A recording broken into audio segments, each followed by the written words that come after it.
你有没有发现一件反直觉的事儿？你越讨厌一个人，他对你的控制就越强。你以为你在远离他，其实你一直在围着他转。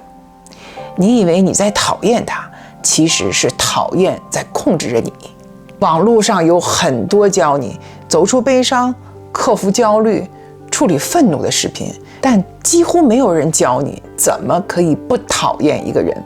我最近学了一个非常有效的方法，现在就分享给你。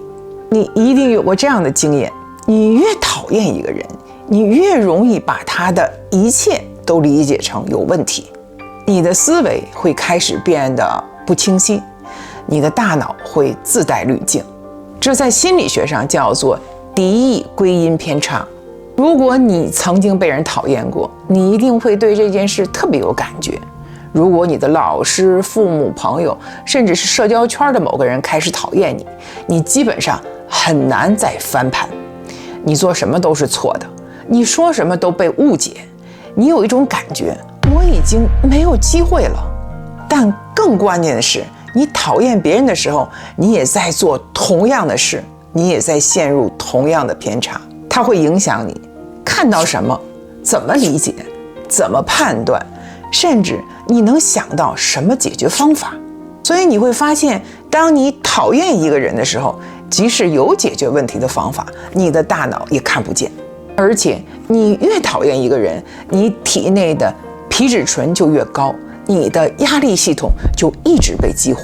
这个影响不是几分钟，是可以持续将近1天的。结果就是你的思维变得非黑即白。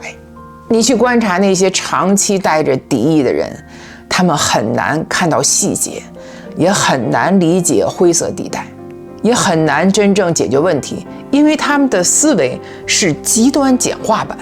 那怎么办呢？我们能不能不讨厌一个人？能，但不是靠忍，而是靠一种方式把讨厌从认知里去掉。核心原则是，你可以判断一个人，但不要带着讨厌去判断，不要把情绪卷进去。那怎么做到呢？关键是一个词，同情 compassion。 但这个同情不是纵容，而是一种理解。你可以从一个因果视角开始，提醒自己，大多数人其实已经在用他们会的方式尽力了。你可能会觉得他可以更好啊，但现实是，很多人之所以没有更好，不是他们不想，是他们不会。想想你自己，是不是有一些地方你明明可以做得更好，但是却做不到？别人也是。一个人变成现在这样，通常是他的成长环境、他的经历、他周围的人、他被奖励过的行为，一点一点把他变成这样的。所以你看到的不是一个故意很糟糕的人，而是一个被塑造成这样的人。当你真的理解这一点，就会发生一个很重要的变化，你的期待会下降。你不再指望他理解你，他改变，他突然变好，你会很平静地觉得，哦，他就是这样。我以前也遇到一个非常自恋的人，我曾经非常讨厌他。后来我慢慢意识到，他没有做过那些真正的自我成长，也没有学会如何和人建立健康的关系。那我为什么要期待他和我有共情呢？一旦接受这一点，我反而变得轻松了。我的期待变得很低，不是消极，是清醒。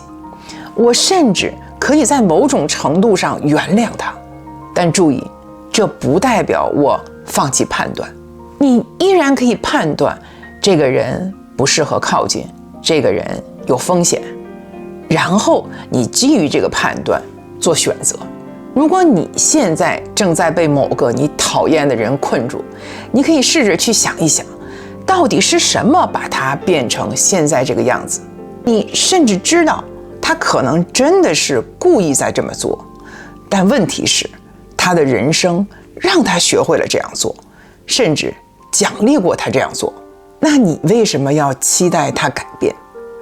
当你看清这一点之后，深呼吸，对这个现实生出一点点理解，不是认同，不是接受行为，只是理解，然后告诉自己，这个人就是这样，不再幻想他改变，那不是成长，那是消耗。你可能还是每天看见他，你可能还是不喜欢他，但你不再被他影响，你不再被他牵动，不再被情绪拖着走，那一刻你才真的是自由了。我们下次见。